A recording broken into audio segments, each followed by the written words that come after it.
ಇದು ಕಾಡಿನ ರೌಡಿ ಬೆಳಗ್ಗೆ ನಾಷ್ಟಕ್ಕೆ ಚೇಳನ್ನು ಮತ್ತು ಇಂಕೊಬ್ರ ವಿಷವನ್ನು ನಶೆಗಾಗಿ ಸೇರಿಸುತ್ತೆ. ಮತ್ತು 3-4 ಗಂಟೆ ನಶೆಯಲ್ಲೇ ಇರುತ್ತೆ. ಎದ್ದ ಮೇಲೆ ಮತ್ತೆ ನಶೆ ಮಾಡುತ್ತೆ. ತನಗಿಂತ ದೊಡ್ಡ ಪ್ರಾಣಿಗಳೊಂದಿಗೆ ಒಂಟಿಯಾಗಿ ಜಗಳ ಮಾಡುತ್ತೆ. ಸೀತೆಯ ಮಕ್ಕಳನ್ನು ಕಿಡ್ನ್ಯಾಪ್ ಮಾಡೋದು ಇದರ ಪಾರ್ಟ್ ಟೈಮ್ ಜಾಬ್ ಆಗಿದೆ. ಇದು ಹುಲಿ ಸಿಂಹ ಕಂಡ್ರೆ ಭಯಪಡಲ್ಲ. ಹೀಗಾಗಿ ಇದನ್ನು ಪ್ರಪಂಚದ ಅತಿ ಭಯಂಕರ ಪ್ರಾಣಿಗಳ ಗುಂಪಿಗೆ ಸೇರುತ್ತೆ. ಮತ್ತು ಇದು ತಲೆಯನ್ನು ಹೇಗೆ ಉಪಯೋಗಿಸುತ್ತೆ ಅಂದರೆ, ಹೇಗೆ ಪ್ರೊಫೆಸರ್ ತನ್ನ ತಲೆಯನ್ನು ಉಪಯೋಗಿಸುತ್ತಾನೋ ಅದೇ ರೀತಿ ಉಪಯೋಗಿಸುತ್ತೆ.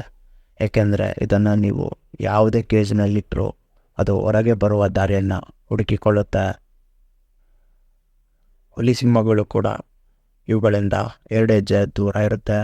ಏಕೆಂದರೆ ಅಪ್ಪಿ ಹುಲಿ ಸಿಂಹಗಳು ಗೆದ್ದರೆ ಕೂಡ ಅದರ ಮುಖ್ಯ ಅಂಗವನ್ನು ಕಳೆದುಕೊಂಡಿರುತ್ತೆ. ಏಕೆಂದರೆ ಇದು ಅಲ್ಲಿಗೆ ಅಟ್ಯಾಕ್ ಮಾಡುತ್ತೆ.